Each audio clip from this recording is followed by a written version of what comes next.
If you had one shot or one opportunity to seize everything you ever wanted in one moment, would you lock in? Let me explain.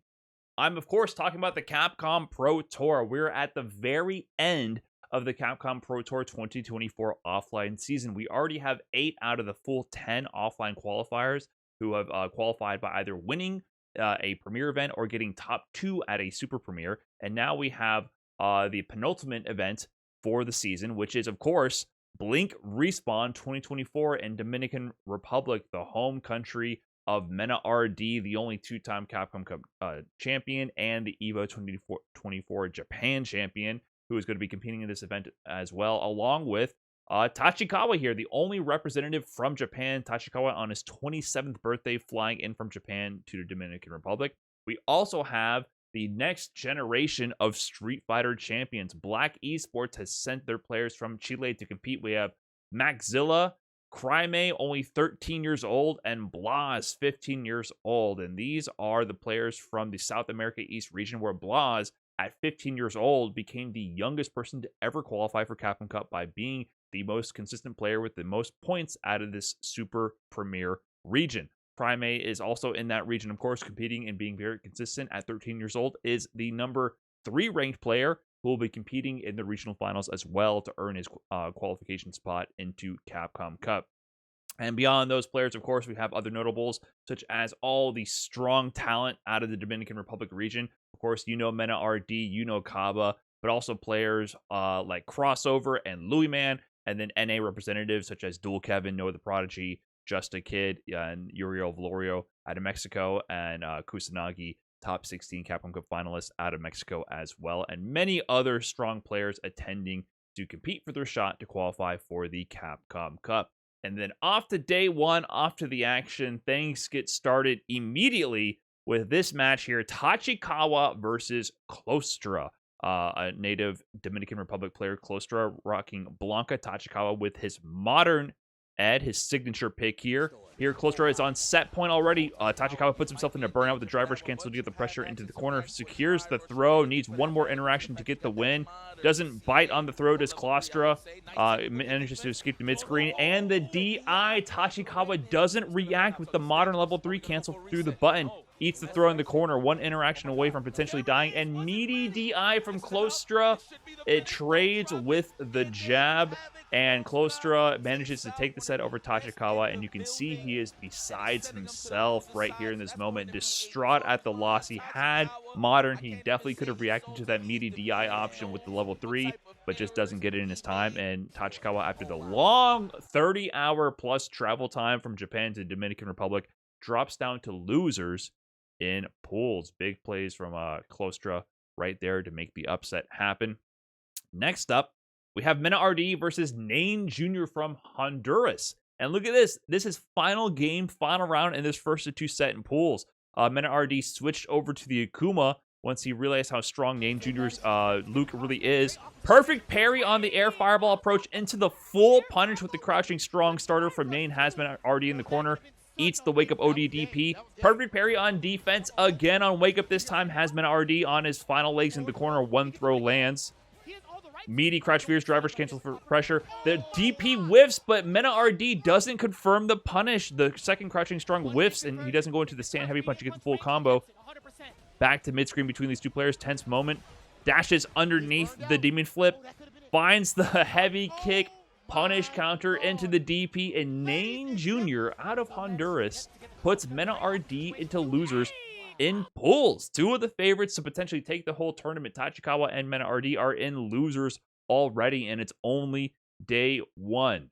But the action doesn't stop there. Next, we have one of the most exciting matches from the whole tournament. Louis Man 20 versus Craime. I mentioned Craime is 13 years old, competing out of Chile, flying out to the Dominican Republic to potentially earn his qualification spot into Capcom Cup. He's playing Ken here against Louis Man's signature Dhalsim. Louis Man has been a long-time top-level competitor with Dhalsim. You might have remembered his really strong performance at ECT and the Daigo 3v3 Beast Cup. I believe he was the person who actually ended up taking the tournament for Daigo. He was on a team with him, Kaba, and Daigo together, which was a really interesting team to put together.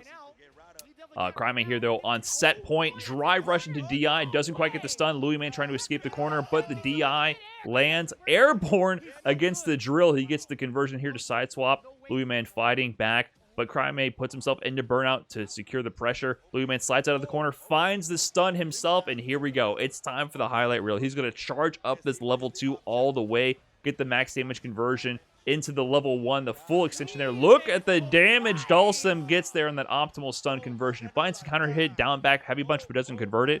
And we are in a final interaction scenario between these two players. Look at the chase down from Craime and the full conversion into the level 3. Craime takes it 2-1 over Louis Man. I just want to highlight this one more time. Look at how he sets this trap. He throws out the fireball, this Craime here, and once he sees the float, he dashes forward to approach behind the space. And then once he sees the teleport, after the second dash, he goes into the actual drive rush itself. Just a super practice scenario. Craime competes in the region with Shaka, 22 Capcom Cup qualifier, really strong Dhalsim player as well, so he's very experienced in the matchup. And just beautiful dash, drive rush, heavy kick once he sees the teleport into the airborne conversion. Beautiful play from the 13-year-old player out of Chile, and he's moving on in the bracket in winners side. And speaking of young players, it doesn't end there. We have Isaias versus El Fuerte here. That is a grown man versus 12-year-old Isaias here competing in pools. Apparently, his dad is also his coach and a fellow fighting game enthusiast who helps support his young son competing in these tournaments. And here we have the JP mirror of Isaias versus El Fuerte. Isaias is up on set point here. In the corner, spends a drive reversal to get some space to build his way out of the corner. El Fuerte trying to rush him down, finds the jump over to swap sides. Heavy kick combo converts, but El Fuerte doesn't turn that into a full combo. Finds the knockdown to Isaias, uses the teleport to teleport in.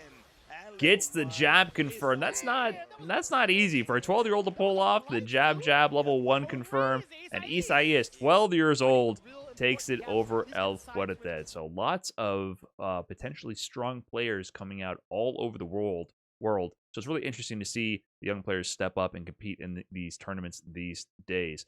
But speaking of strong players, the Dominican Republic is, of course, home to many strong players. I got to experience that firsthand myself when I was there in 2019 for Game Over, the original premier event in the Dominican Republic.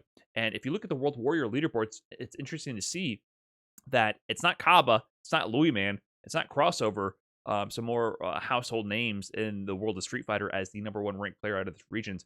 It's Ferreras. Ferreras, originally playing Jury, then switching to Cammy and adding other characters to his repertoire, is actually ranked #1 in this region right now. And he's going up in pools against Eldrick, who we just saw the young players competing. We have the other end of the spectrum. Eldrick, I don't know exactly how old he is, but he's definitely an older, refined gentleman here playing Zangief against Ferreras. He beat his Cammy, and Ferreras switched over to Ken to potentially get the counter pick and survive the matchup. Eldrick on set point in burnout, defending here against Ferreras here, pushing to the corner of the fireball pressure. He does have level 3 and level 2 available.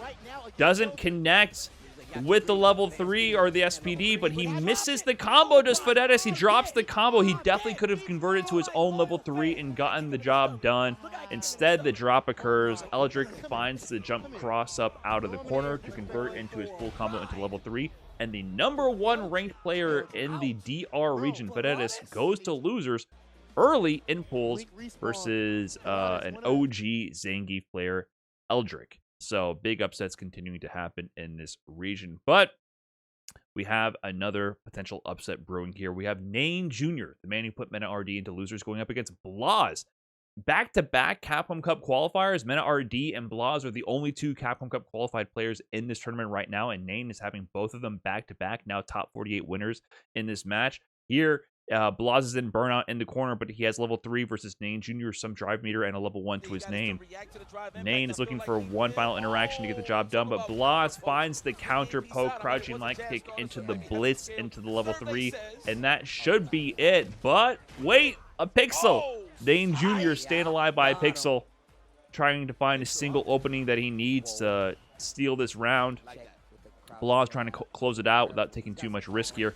But, of course, a well-placed crouching medium punch into drive rush cancel gets the dash conversion into the level 2. And that is game number 1 for Nane Jr. He actually goes on to win this set over Blaz. And Nane Jr.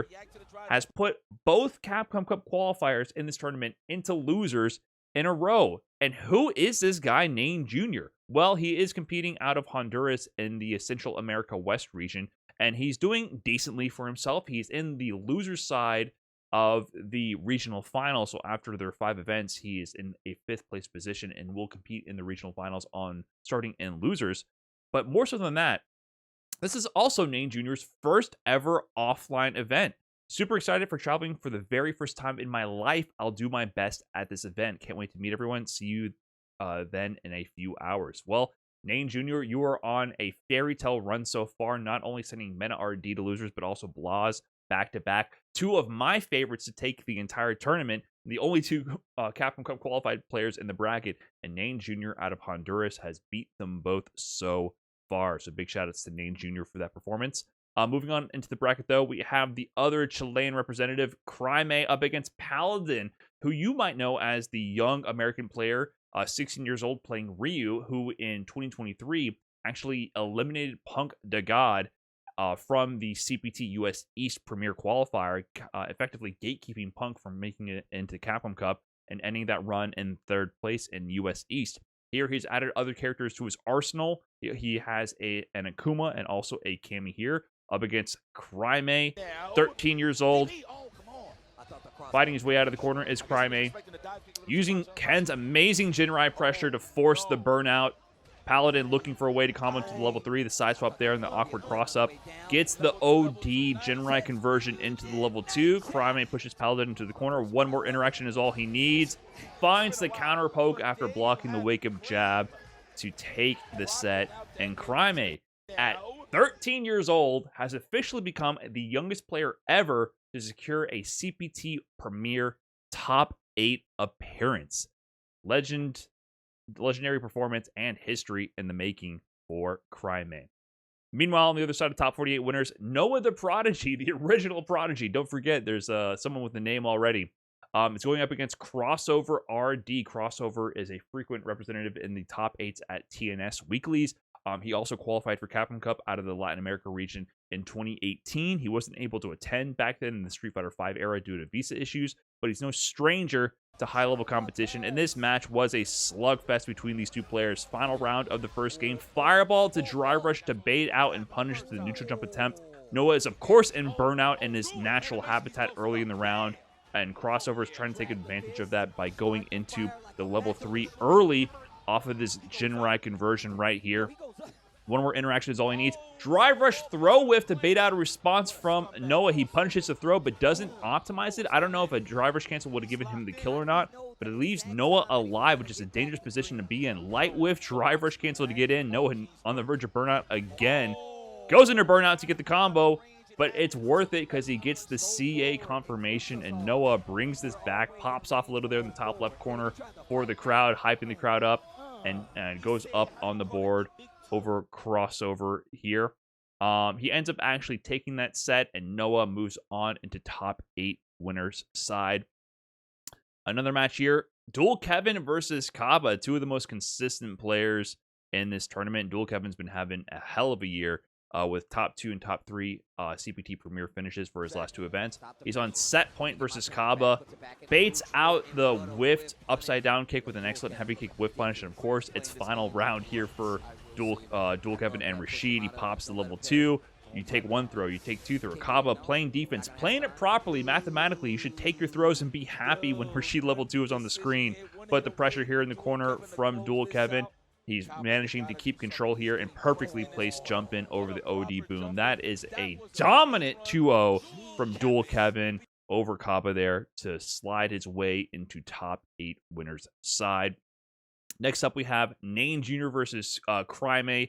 What a path. I can't believe this path, to be quite honest. It was MenaRD into Blaz into Craime. I feel like the seating on this was a little funky, having all those players lined up to play each other, because those are 3 of the best players in the whole bracket. Craime, 13 years old, once again. Keep highlighting that because it's ridiculous how strong this player is. as Nane Jr. here in the corner in burnout. Craime at set point 1-1 in the score. Finds a heavy kick. Nane Jr. tries to use the air knuckle to get out of the corner. Craime chases him down, goes for the overhead reset. He is fishing for these overhead confirms into level 3. Uppercut from Nane Jr. to stay alive. Finds the back throw to get positioning. But Craime is not scared. He's waking up buttons at the Jinrai. He knows he can confirm any one of these into level 3 in case you do a DI or something of that nature. He's shielded by the level 3 cancel. He finds the hit confirm into level 3, and Craime makes it into top 8 winner's side. Did I say he made top 8 earlier? Sorry, this was the match where he actually secures his top 8 placement right there. And yes, it is history in the making. As we round out this bracket, we can see Crossover ends up actually taking it over Cobb on the loser side. Blaz over Kusanagi on the loser side as well. Kusanagi, the top 16 finisher from Mexico at Capcom Cup 10. He is out at 9th place. And Nane Jr., he drops down to losers and still keeps the Cinderella run going.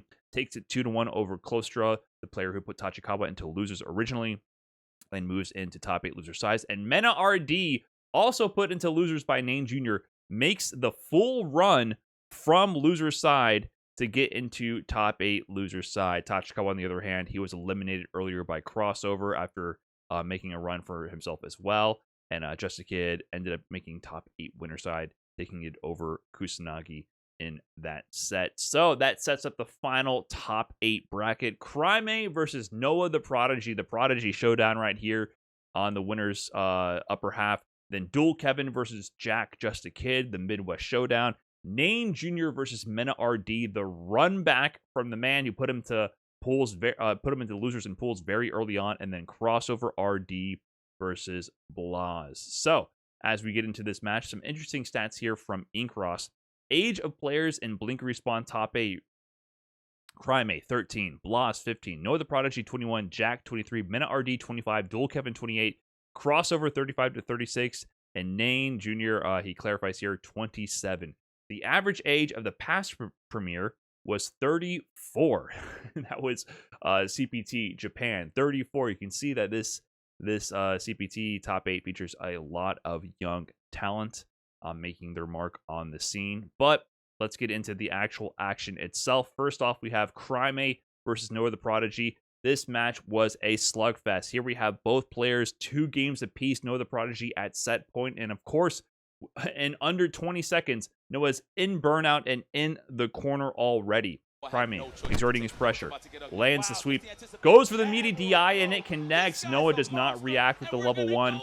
Craime ends up actually taking that round, and now we have a final game, final round scenario between these 2 players. Early drivers from Craime. Noah doesn't bite, but he does bite there. Doesn't convert into the level 3 immediately, goes for the overhead. Noah takes the guaranteed ODDP to get out of the Jinrai mix and side swap with Craime right there. The pressure to the corner. Gets the frame trap with the plus frames on the Crouching Strong. And the drive rush cancel to the overhead reset. Craime was not reacting. Noah is knocking on the dome. And NoahTheProdigy takes it with that conversion. 3-2. Last game, last round over Craime. Popping off, dancing around the stage in the socks. Of course, that is his signature playing style right there, to play not barefoot, but shoes off in the socks. Popping off. And NoahTheProdigy finds himself in winners finals of a CPT Premier event. And going into the next match in winners, we have Dual Kevin versus JustAKid, which is an interesting showdown because these 2 players are the forerunners of the CPT Midwest Super Region. Dual Kevin is almost mathematically guaranteed to qualify for Capcom Cup out of this region. There's one more CPT event, World Warrior event for this region. Now, barring a disaster for Dual Kevin where he drowns in pools and JustAKid wins the entire event, he is almost assuredly guaranteed to qualify out of this region. But it's interesting because these 2 players have been going back and forth for a little while now. Dual Kevin was winning initially every showing, but recently JustAKid has been getting more and more wins over Dual Kevin, including winning some of these World Warrior events in the Midwest. So how does it go this time in an offline CPT Premier? Well, here we have 2-2. Last game between these players. JustAKid at set point up around in this game has Dual Kevin in the corner. Dual Kevin trying to fight his way out, eats a throw. Stagger pressure from JustAKid, avoids the perfect parry right there. Finds a conversion with the heavy punch to the store release. Converts into the level 3. And this will leave Dual Kevin with a little bit of health to work with. JustAKid in burnout and no super meter, needs to avoid disaster. Wake up drive reversal into the level 1, and it's denied. JustAKid takes it 3-2 over Dual Kevin. I mean, I see the vision, right? Remember, drive reversal, when the opponent is in burnout, is safe on block. It becomes -2. So, you know, Dual Kevin went for the cheeky immediate level 1 after the drive reversal was blocked, thinking that maybe JustAKid would try to take his turn back. If that level 1 landed, Dual Kevin really could have ran this all the way back. He could have popped his level 2, side swap with JustAKid, and got a guaranteed stun because JustAKid had no super meter to his name. So a little greedy, maybe, but it kind of made sense given the big comeback he needed to make. But JustAKid doesn't bite, takes the set 3-2, and moves on to winners finals. And of course, at the end here, he hits his signature look. You know, JustAKid goes to the crowd and he gives them the stare. I feel like Jack, just my son, is kind of overdoing the stare, but DR's eating it up. They're getting out the cameras. They're trying to capture their own JustAKid stare moment on their own personal phones right there. And I guess he earned the pop off. He's in winners finals. Next up, though, we have the run back, Nane Jr., who is on the run of a lifetime in his very first offline event and that he traveled for ever, and MenaRD, the 2-time Capcom Cup champion, the EVO 2024 Japan champion, and he's trying to defend his home country. MenaRD, it's in the name itself.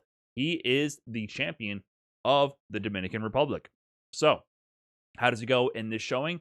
Does MenaRD prove that it was just a fluke and that Nane is actually not of that caliber? Well, after going up against both MenaRD's Akuma and his Zangief, MenaRD lands back on Blanca with Nane Jr. up 2-1 on set point over MenaRD for a second time.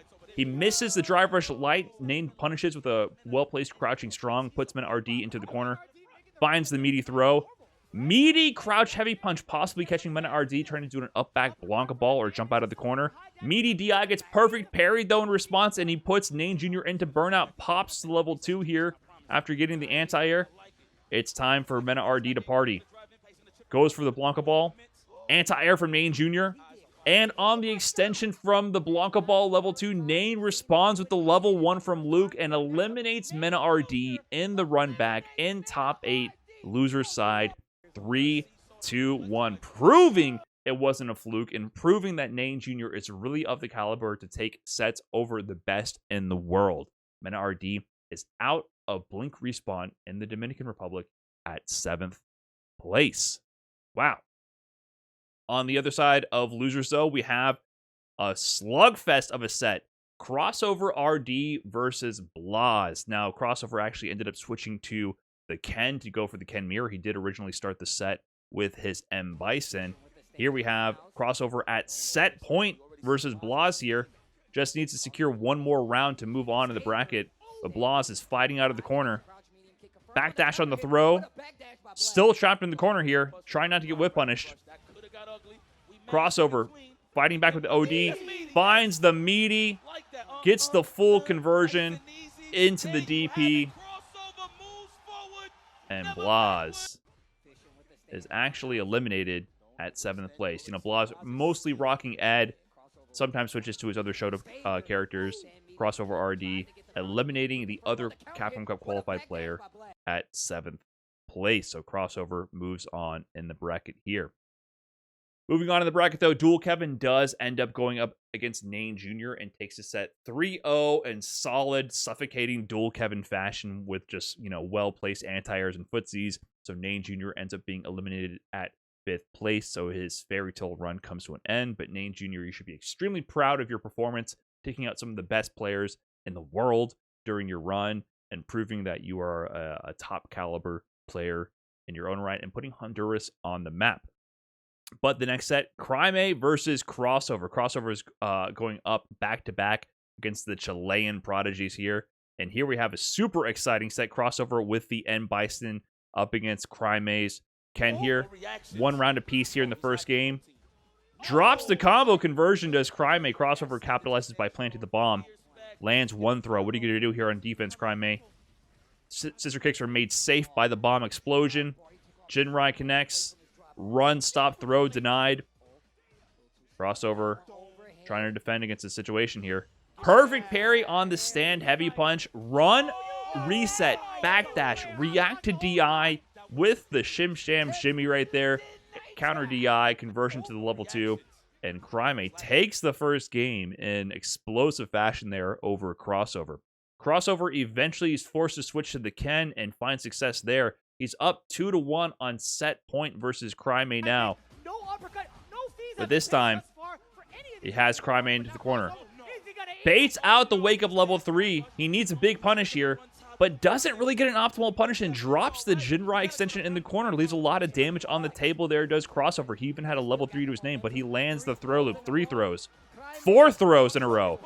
5 throws in a row. Your tournament life is on the line. What are you going to do? Wake up ODDP. One more interaction would have killed Craime there. Now he's trying to fight back to survive and keep his run alive. Crossover knows he just needs to tap it in, get one more final touch to close out this set.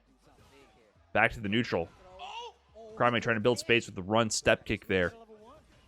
Crossover just biding his time to find the one touch he needs to get the job done. And there he reacts to the OD fireball with a level 1. I'm not sure what he was buffering there, but the bait on the DP after that interaction. Craime popping off in the top left corner there for staying alive.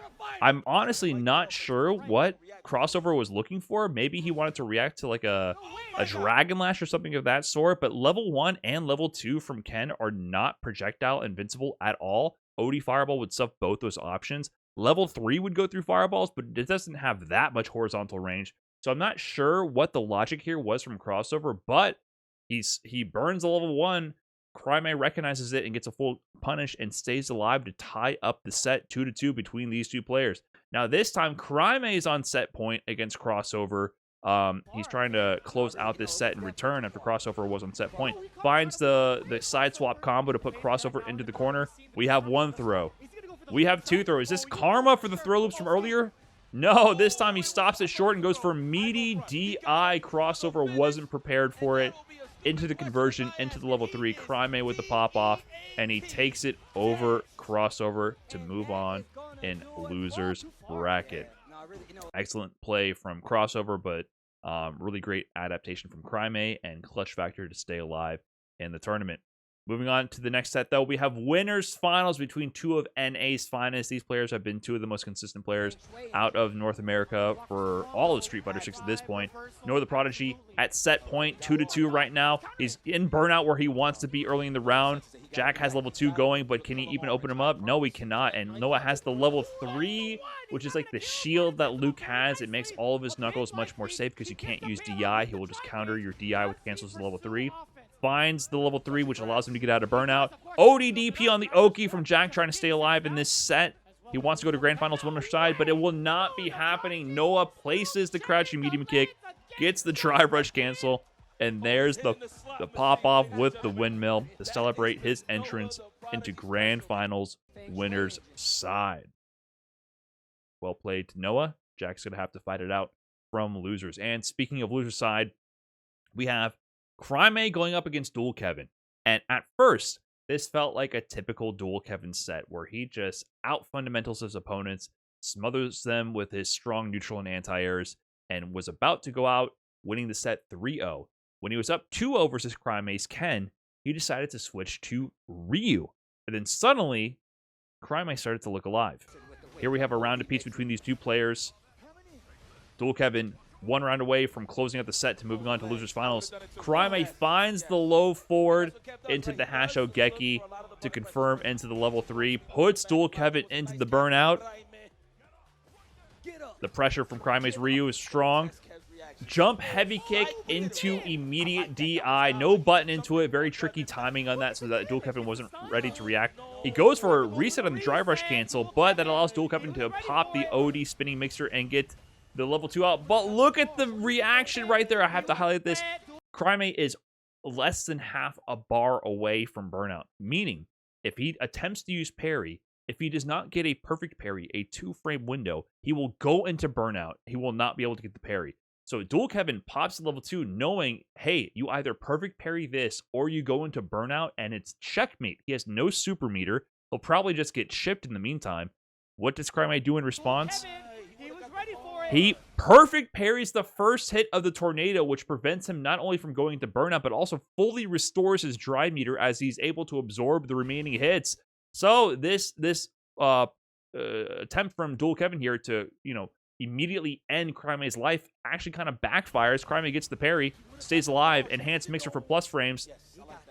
Craime restores neutral here. One throw, pixel away from Craime for taking this. The DI is parried. He doesn't have enough health to counter DI, but he finds a throw on Kevin's DI the second time. Forces the situation here. Look at the turnaround. A similar situation we saw earlier where the level 2 was going to force the burnout. After he lands the towards heavy punch, the next button was going to put Dual Kevin into burnout and force a chip scenario. Dual Kevin needed a perfect parry to survive, or else Craime could just do button into DP and get a guaranteed chip sequence. Dual Kevin tries to counter the button, gets counter hit, and Craime stays alive with the switch to Ryu to bring the set to a 2-1 situation. And here we have Dual Kevin once again at set point versus Craime. A round apiece in this game. Craime in the corner. Dual Kevin zoning out with the fireballs, finds the opportunity to pop the level 2. Enhanced mixer, plus frames, gets the shimmy. Oh no, you are supposed to take your throws and like it in that situation. Gets the full conversion with the OD extensions. Baits out the level 1 with the flip kick there. Gets the conversion into his own level 1, and Dual Kevin shuts down the comeback from Craime. 3-1, taking it over the young Chilean player. And Craime exits the tournament at 4th place, with a strong finish at 13 years old. So big shout outs to Craime. I'm sure we will be seeing much more of him soon to come in the world of Street Fighter. And I want to give a big shout outs to Black Esports. They sent their players out from Chile, and I want to give a big shout out to all these Chilean players. Maxzilla with a 13th place finish. Blaz already qualified for Capcom Cup at a 7th place finish. And Craime, 13 years old, 4th place finish. Big things are brewing in the Chilean Street Fighter community. But now we move on to losers finals. And like I mentioned before, JustAKid and Dual Kevin, they've been going back and forth a lot in these sets lately. This time, Dual Kevin at set point 2-1 right now in this set between these two players. Sets up the OD Fireball to approach. Jack is one throw away from being eliminated from the tournament. He finds a conversion, but doesn't spend the CA, even though that would have restored his drive meter and put Dual Kevin in a really low drive meter situation. Finds the counter hit after blocking the overhead from Dual Kevin on the negative frames. Still trying to stay alive. One throw, two throws. Suddenly, it's an even situation, but the meaty DI attempt gets met with the perfect parry. Dual Kevin punishes appropriately. He gets his revenge. 3-1, Dual Kevin takes it over JustAKid, Jack, and he ends his run in 3rd place, which sets up Dual Kevin in grand finals. But this is not Dual Kevin's first rodeo. This is, in fact, not even Dual Kevin's first appearance in a CPT grand finals this season. I just want to recap real quick how strong of a season Dual Kevin is really having. After he finished top 16 at Capcom Cup 10, having a really strong performance there, qualifying out of the Midwest region, he went on to go on a world tour in order to earn his qualification into the Esports World Cup. He ended up actually achieving that qualification at the LCQ in Saudi Arabia after he was dropped to losers and went on a run, taking out Shuto, who just qualified by winning CPT Singapore, Momochi, Kobayan, the best Zangief out of Japan, who had just won the Topanga League in Japan, dominating the best players in Japan in that event, and Daigo. He had to go on a crazy losers run to make his way into the Esports World Cup. And in the Esports World Cup, he ended up taking out MenaRD and ending in a 13th place finish there. But along the way, he's also taken out many of your favorite players: Goichi, Fudo, Angry Bird, Eita, NuckleDo, MenaRD, Ending Walker. His resume is extremely strong. On top of that, he finished 2nd place at CPT Premier event Cream City Convergence, losing only to MenaRD even after resetting the bracket. He then ends up in a 3rd place finish at the next CPT Premier East Coast Throwdown. So he's had an extremely consistent year. He's been one of the most consistent players of all time for this CPT season. But on the other hand, we have his opponent, NoahTheProdigy. And, it's in the name. and it's there for a reason. He actually is a prodigy. Here's Noah at 8 years old at EVO 2011, where he ended up finishing top 48 in Marvel vs. Capcom 3, beating up players well more than twice his age, more than 3 times his age. And, you know, he's been on this path for quite some time. Noah often shares snippets of his journey. Here he is talking about a message from his dad. Fuck SpongeBob, turn on God's Garden. My dad, 2009. And there's young Noah on his arcade stick practicing away. So, really powerful statement from Noah's father right there. God's Garden, if you don't know, was a fighting game group founded by KSK in Japan and featuring a lot of top-level players where they would put on sets and discuss Street Fighter. And you could watch some high-level Japanese action on the God's Garden channel. So he's been in this from a very young age. But more so than that, being a prodigy, Noah has also kind of coined his own lexicon and changed the way the FGC even communicates with each other. Here, Noah is celebrating his win at TNS, one of the most stacked weeklies in the world, saying lock in. That's become his signature phrase. I know he didn't invent the phrase lock in. It's a thing many people say, but it's kind of become his catchphrase, and it's caught on so much that after he's been having these strong performances all over the world, he's been sharing this terminology with players internationally. Here he is talking with Tachikawa, where he says, lock in, don't be scared. I got a voice message from Noah, LOL. What is lock in? This phrase has been crossing international boundaries and language barriers, and it's become part of the culture surrounding Street Fighter 6 due to Noah's presence. And more so than that, you might know Noah not just for his antics and his unique personality, but also his unique playstyle. Define locked in. Here's the answer. This is Noah versus Punk to God in an online match. Round start. OD Fireball in burnout in less than 4 seconds. Noah is known for using his drive meter early and without fear. And for a long time, people tended to critique Noah. They would often say that Noah's playstyle is scrubby. Oh, he's just using mechanics to his advantage. He's always going to burnout. They used to clown Noah for his style. But there really is a logic to what he's doing, I have to say. If you go into burnout early and you stay alive, which Noah often does, he has some of the best reactions in the business. He's extremely strong at using his supers to react to DI attempts, and he also has really strong neutral and anti-airs to prevent being put into a defensive position in the first place while he goes into burnout. When you go into burnout so early, you actually often end up in a situation where you recover your drive meter first, and you have more meter than your opponent does, and you're able to use your meter more often by recovering burnout and regaining your bar and exert more offensive situations to force your opponent to guess. So Noah has really kind of found his own lane and own unique playstyle within the world of Street Fighter 6, which people find rather divisive. It's provocative. Both his antics in and out of the game kind of get the people going. It's a talking point every single time Noah sets up to bat. But it's a talking point because he's found success with what he's doing. Here he is finishing second at Combo Breaker 2024, an NA major with over 1,400 competitors present, including Dual Kevin himself. He also was a member of the Esports World Cup this year. He was on a world tour along with Dual Kevin trying to qualify. He ended up qualifying before Dual Kevin did at the mix-up in Lyon, France, where he finished second with wins over Valmaster, Big Bird, and Lashar, some of the best players to ever do it. He's taking big names in these tournaments. And at the Esports World Cup, he was the top finisher from the United States. He finished in 9th place, better than Dual Kevin, better than Lex, better than Nephew, better than Punk and NuckleDoo. And during his run, he took sets over Phenom, Itabashi Zangief, and Problem X to become the highest placing North American player at the Esports World Cup. And speaking of Noah and Dual Kevin, head-to-head, it's been 100% blowout. Dual Kevin has lost every showing versus NoahTheProdigy this year at major events. So, when it comes time to this grand finals, is it the consistency over a long season that's going to finally come to a head for Dual Kevin to earn his qualification into Capcom Cup? Or is NoahTheProdigy going to lock in? Well, as we get into the set here, Dual Kevin does take a solid first game lead in the first set of grand finals. And in this game, it's 1 round apiece. Dual Kevin has Noah in the corner.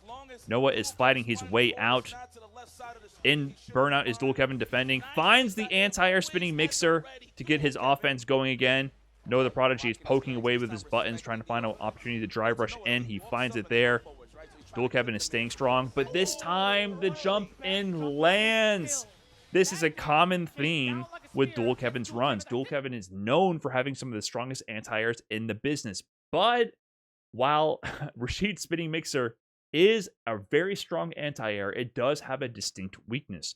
It loses often to jump-ins that have a really low hitbox that you can press very early in the jump bar. Things like, if you recall his run at ECT, he ended up losing to Idom's Manon, and a signature part of that strategy was early jump heavy kick from Idom with Manon that would stuff his spinning mixer. Similarly, Luke's jump heavy punch is one of the best jump-ins in the game. It was nerfed, but it's still super strong. The Hammer of Justice. You see here, what happens here? Kev goes for the spinning mixer anti-air, and he gets stuffed by the jump heavy punch. And what do you see? You see Dual Kevin in the top right corner reel back in reaction to that and recognizing, oh man, my anti-air just got stuffed. And this is dangerous for Dual Kevin because that is his #1 pet peeve when it comes to playing this game, is having his anti-air get stuffed. And that pet peeve is what gives Noah the first game for him in the set to tie it up 1-1. On to the next game here, a very decisive game. Whoever goes up 2-1 in the set has a massive advantage. Noah has Dual Kevin in the corner here, trying to play control, find the right opportunity. And again, this time the jump heavy kick stuffs the anti-air spinning mixer from Dual Kevin. His anti-airs are definitely getting denied in the set with Luke's extremely strong jump-ins. Noah trying to find the right opportunity to close out the round. Has Dual Kevin in the corner, but the perfect parry allows Dual Kevin to side swap here. He just needs one touch to put Noah into burnout and take advantage of that. The reaction, though, from Noah with the OD fireball. This was a crazy good reaction from Noah. If he had blocked this fireball, he would have been put into burnout for sure. And the level 1 is an interesting choice because level 1s lose to projectiles. But because the level 1 from Luke is so fast and has multiple projectile hits, it's able to nullify the projectile from Dual Kevin, go through, punish, and get the round for Noah, where he does eventually take this game to go up 2-1 versus Dual Kevin. And now we have NoahTheProdigy at tournament points on the precipice of qualifying for Capcom Cup up against Dual Kevin. OD on Wake Up to go through the projectile string, but Wake Up perfect parry from Noah in response, finding the full conversion to push Dual Kevin into the corner. Jump in meaty, blocked by Dual Kevin. Forces the burnout, the perfect parry is denied, and then meaty DI from NoahTheProdigy. Simple combo to close it out, and Noah is popping off. Dual Kevin head in his hands, as one of them has earned their qualification to Capcom Cup, and one of them is denied once again. And Noah slaps the ground to celebrate that he has just punched his ticket into Capcom Cup. Celebrating. Yes, big plays from NoahTheProdigy. But, one person's victory is another's defeat. But here we have a few words from NoahTheProdigy, where the antics resume. Here's Rob trying to do the closing ceremony as Noah reaches for the mic. Okay, hold up, champ. What's going on? I want to give shout-outs. Shout outs. Out my mom, shout out my Aunt Vic, shout out Tony, Quincy, Gifted, Reggie, Slat. How many? Boy, you the champ. You won. My brother Ciso. Rob is so scared to give Noah the mic because you have no clue where it's going to go when Noah's in the mic, for sure. Trying to deny the story. So, my dad believed in me so much that when I would come home from school, he would throw away my homework and make me watch Japanese replays all day. My dad believed in me so much that when I would come home from school, he would throw away my homework and make me watch Japanese replays all day. Noah was meant for this. Stay in school, kids. But like I said, one man's victory is another man's defeat. Here we have some choice words from Dual Kevin after this occurred, after coming so close so many times. I really hate to come off as salt posting, but consistency really doesn't mean anything this year. Top 3 placings all around, and I didn't get much closer to qualifying for Capcom Cup. I should have just stayed home this entire time, considering it wouldn't have made a difference anyways. Depressing words, but it's true. After coming so close so often, it doesn't really mean anything because you need to get first place to win. There's no point system whatsoever. So these offline events didn't aid Dual Kevin in coming closer to qualify. But he does chirp in the end and does say that he had a great time in DR and does want to come back next year. So while he is disappointed that he's not qualified, he does give props to the competitors and the Dominican region and Blink Respawn itself. But, you know, the thing that you can't deny here is that NoahTheProdigy is now qualified for Capcom Cup. You know, whether you love his antics and his play style or you hate them, you cannot deny that NoahTheProdigy is officially locked in. And that's all I have for this video. Thank you so much for watching these recaps. I really hope you enjoyed them, and I'll catch you in the next one. Peace.